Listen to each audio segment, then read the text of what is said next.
আসসালামু আলাইকুম। Online ICT ক্লাসে সবাইকে স্বাগত জানাচ্ছি। আমি ইঞ্জিনিয়ার মোহাম্মদ একাব্বার হোসেন।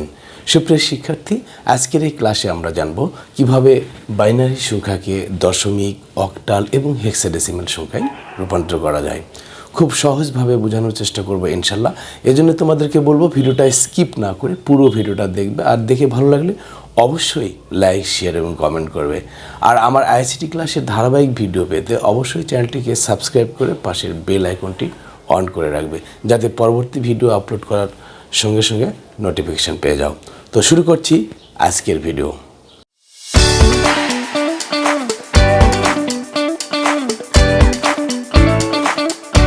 প্রথমে কিভাবে বাইনারি সংখ্যাকে দশমিক সংখ্যায় রূপান্তর করতে হয় তা দেখাচ্ছি। মনে করো একটা বাইনারি সংখ্যা 11010, এর দশমিক কত? তো আমরা এর যেহেতু পূর্ণ সংখ্যার ক্ষেত্রে আমরা দেখো নিয়ম 11010, এই সংখ্যাটার সর্বডান দিক থেকে আমরা পাওয়ার ধরবো। মনে করি এটার পাওয়ার 0, এর পাওয়ার 1, এর পাওয়ার 2, পাওয়ার 3, 4, এভাবে পাওয়ার দেব। 0 1 0 0 1 2 3 4 পাওয়ার দিলাম। এরপর A1 ইন্টু বাইনারি বেস 2 তার উপর 4 যোগ A1 ইন্টু বাইনারি বেস 2 তার উপর পাওয়ার 3 যোগ A0 ইন্টু বাইনারি বেস 2 তার উপর 2 যোগ A1 ইন্টু বাইনারি বেস 2 তার উপর 1 যোগ এই যে 0 0 ইন্টু বাইনারি বেস 2 তার উপরে 0। এখন আমরা দেখো এর মান বের করবো। যেমন 2 এর উপর 4 মানে 2 এর উপর 4 মানে 2 ইন্টু 2 ইন্টু 2 ইন্টু 2, হ্যাঁ।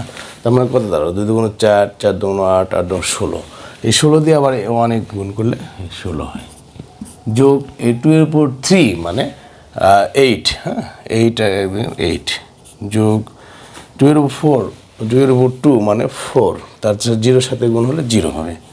হ্যাঁ, 0-র সাথে যে কোনো সংখ্যা গুণ হলে আমরা জানি 0।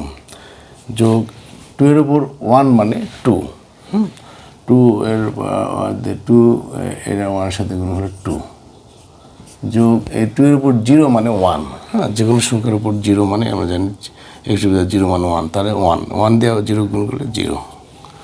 তাহলে এখন দেখা হলো 8, হ্যাঁ, 10 আর 26, এ দেখো 26 দাঁড়ানো।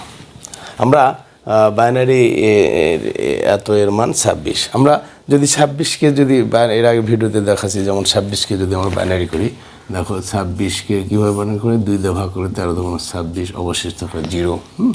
আবার 2 দিয়ে দিলে 6 দুগুণ 12, অবশিষ্ট থাকলো 1। আবার 2 দিয়ে দিলে 3 দুগুণ 6, অবশিষ্ট থাকলো 0। আবার 2 দিয়ে দিলে একবার যায়, অবশিষ্ট থাকলো 1। আবার 2 দিয়ে দিলে ভাগ করে 0, এই 1টা এখানে আসলো। এরপর আমরা নিচ থেকে উপর লিখলে কত দাঁড়ালো? 1 1, হ্যাঁ, 0 1 0, এ দেখো 1 1 0 1 0, এটা চলে আসছে। তাহলে আমরা বাইনারি থেকে দশমিক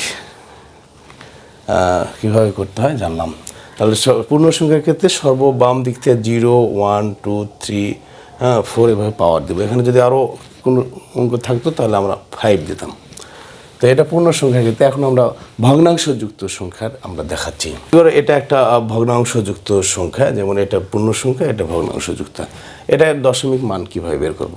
তো আমরা পূর্ণ সংখ্যার ক্ষেত্রে আমরা জানি 1110.111। আমরা পূর্ণ সংখ্যার ক্ষেত্রে আমরা এই পূর্ণ ফ্লোটিং পয়েন্টের বাম দিকে এটা পূর্ণ সংখ্যা, এখান থেকে আমরা 0 দিয়ে এর পাওয়ার 0 এর পাওয়ার 1 2 3 এভাবে পাওয়ার দেব। এবং ভগ্নাংশ সংখ্যার ক্ষেত্রে আমরা এদিক থেকে শুরু করবো, -1 থেকে শুরু করবো, -2 -3 এভাবে পাওয়ার দেব, হ্যাঁ। এরপর এই 1, হ্যাঁ, ইন্টু বাইনারি বেস 2 তার উপর 3 যোগ A1 ইন্টু বাইনারি বেস 2 তার উপর 2 যোগ A1, হ্যাঁ, 1 2 2 এর উপর 1 যোগ এই যে 0 ইন্টু বাইনারি বেস 2 তার উপর 0। হ্যাঁ, এটা এখন পয়েন্ট যোগ, এর সাথে যোগ আছে, যেমন 1 ইন্টু বাইনারি বেস 2 তার উপর -1, ঠিক আছে, এই যে -1 যোগ A1 ইন্টু বাইনারি বেস 2 তার উপর -2 যোগ A1, হ্যাঁ, ইন্টু বাইনারি বেস 2 তার উপর -3। এভাবে বসাবো। এখন আমরা সাধারণ গাণিতিক নিয়মে এটা ক্যালকুলেশন করব। তাহলে কি হলো, 2 এর উপর কিউব মানে 8, 8 দিয়ে 1 গুণ করলে 8, যোগ 2 এর উপর স্কোয়ার 2 মানে 4, 4 যোগ 2 এর উপর 1 মানে 2, হ্যাঁ 2 এর উপর 1 মানে 2, 2 দিয়ে 1 গুণ করলে 2 হয়, যোগ 2 এর উপর 0, 0 মানে 1, হ্যাঁ যে কোনো সংখ্যার উপর 0 মানে 1, এই 1 দিয়ে 0 গুণ করলে 0, যোগ এখানে দেখো এখানে 1 ইন্টু 2 মাইনাস 2, আগে আমরা 2 মাইনাস 1 এর মান, 2 মাইনাস 1 মানে কি, 2 মাইনাস 1 মানে সমান 1 এর এরকম হাফ, ঠিক আছে, কারণ আমরা সূত্র জানি x টু দি মাইনাস 1 সমান সমান 1 এর x জানি, হ্যাঁ সূচকের নিয়মে। তাহলে এটা হলো, হ্যাঁ তাহলে কী দাঁড়ালো, এই হাফ, হাফ মানে 0.5, এটার সাথে 1 0.5, যোগ এটার মানে কি 2, হ্যাঁ 2 এর উপর আমরা যদি এখানে 2 এর উপর মাইনাস 2 মানে কি, হ্যাঁ 2 এর উপর মাইনাস 2 মানে 1 এর নিচে 2 স্কোয়ার, তাহলে 1 এর নিচে 2 স্কোয়ার 4, তার মানে 0.25, হ্যাঁ এটা এই 1 এর সাথে গুণ করলে এটাই হয়, যোগ এটা মানে 2 মানে 3 মানে 1 এর উপর 2 এর উপর কিউব, তাহলে 8, হ্যাঁ 0.125 এটা দাঁড়ালো। এখন আমরা এগুলো যোগ করে দিলে দেখো এখানে পূর্ণ সংখ্যা আছে 8, হ্যাঁ 10, 14, হ্যাঁ যোগ এটা যোগ করলে 0.875, হ্যাঁ এটা তাহলে এটা ধরো 14.875 এত দশমিক।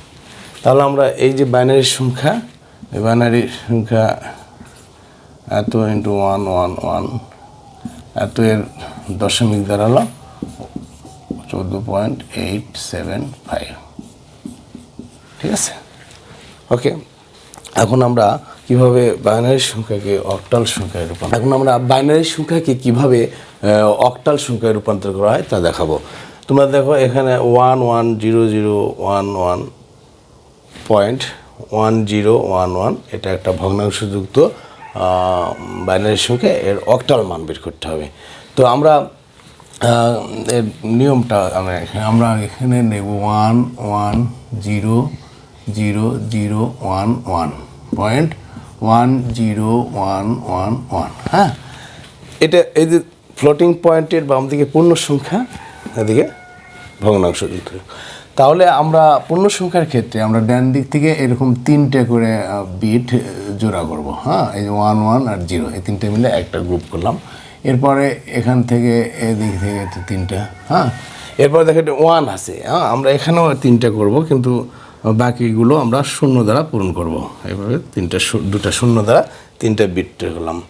ঠিক এটা পূর্ণ সংখ্যার ক্ষেত্রে এইভাবে করবো, আর ভগ্নাংশযুক্তের ক্ষেত্রে এই দিক থেকে শুরু করতে হবে, হ্যাঁ এখান থেকে 3টে করে বিট এভাবে যোগ করবো, এখান থেকে 3টে বিট যুক্ত করে এখানে দেখো একটা 0 দেওয়া না গেল, 3টা, হ্যাঁ তাহলে আমরা কি এখানে পূর্ণ সংখ্যার ক্ষেত্রে এদিক থেকে এদিকে যাব, হ্যাঁ আর ভগ্নাংশের ক্ষেত্রে এদিক থেকে 3টে করে বিট করব। এরপর এই যে গ্রুপ 3টা বিট এর সমকক্ষ অক্টাল মান বের করলেই কাঙ্ক্ষিত সংখ্যাটি পেয়ে যাব।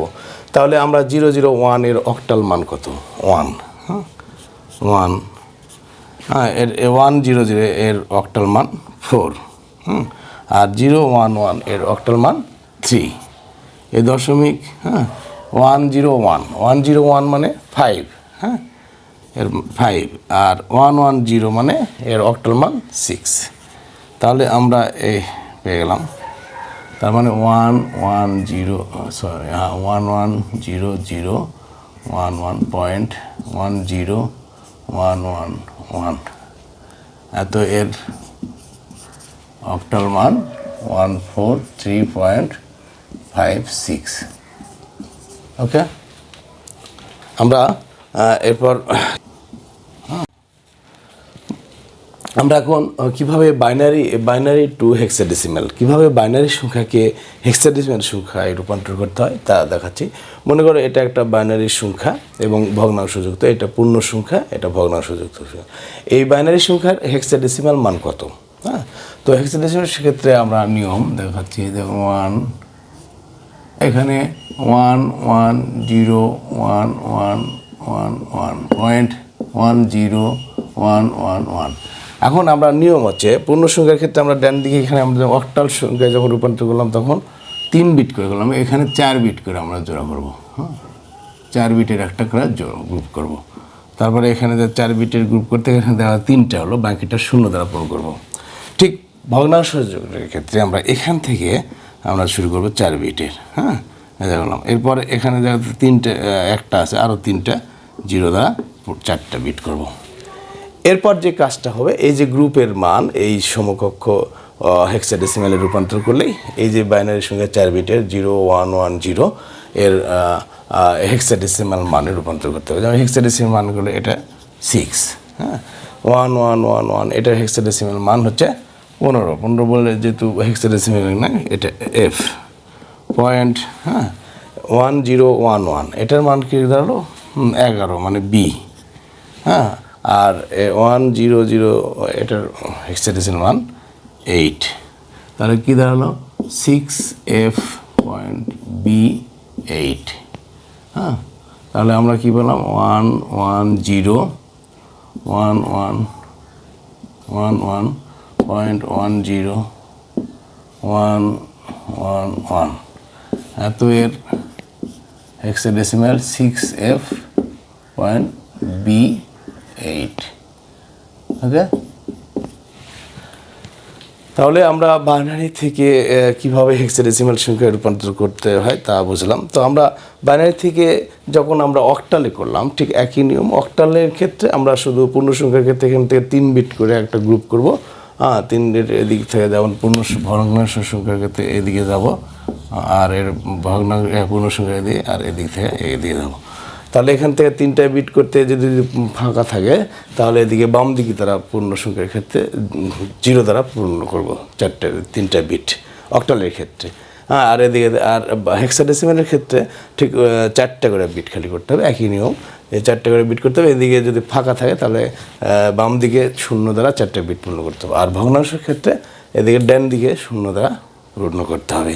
এই হচ্ছে বাইনারি থেকে হেক্সাডেসিমাল সংখ্যা রূপান্তর। তো এতক্ষণ ভিডিও দেখার জন্য ধন্যবাদ। পরের ভিডিও দেখার আমন্ত্রণ জানাই আজকে এখানে শেষ করছি। আল্লাহ হাফেজ।